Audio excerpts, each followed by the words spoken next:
Bilang bahagi ng patuloy ng kampanya ng pambansang pulisya sa pagbibigay kaalaman sa kabataan, nagsagawa ng lecture ukol sa Emergency 911, anti-bullying at anti-fake news para sa mga mag-aaral ng Tugigaraw West Central School, Tugigaraw City.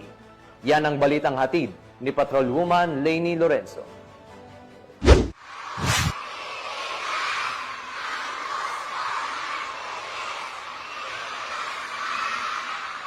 Sa patuloy na pagpapaigting ng kampanya ng pambansang pulisya laban sa krimen at maling impormasyon, nagsagawa ng lecture ang Cagayan Police Provincial Office sa pangunguna ni Police Captain Sheila Joy N. Fronda, Assistant Chief, Police Community Affairs and Development Unit, katuwang ang Regional Community Affairs and Development Unit sa pamumuno naman ni Police Major Sharon C. Malilin, Chief, Regional Public Information Office at ang Tugigaraw Component City Police Station sa Tugigaraw West Central School, Tugigaraw City, nito lamang ika-27 ng Agosto taong kasalukuyan.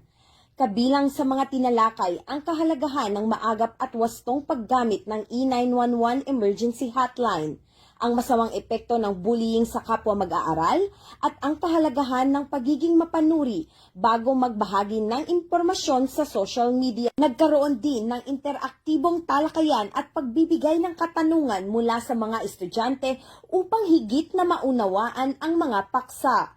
Layunin ng naturang aktibidad na palawakin ang kaalaman ng mga guro at mag-aaral hinggil sa tamang paggamit ng PNP E911 hotline, pagbibigay diin sa mga hakbang laban sa pambubuli at pagpapalaganap ng kaalaman ukol sa mga panganib na dulot ng fake news. Sa pamamagitan ng programang ito, layunin ng PNP na patuloy na makipag-ugnayan sa mga paaralan upang palakasin ang kamalayan, disiplina at kaligtasan ng kabataan.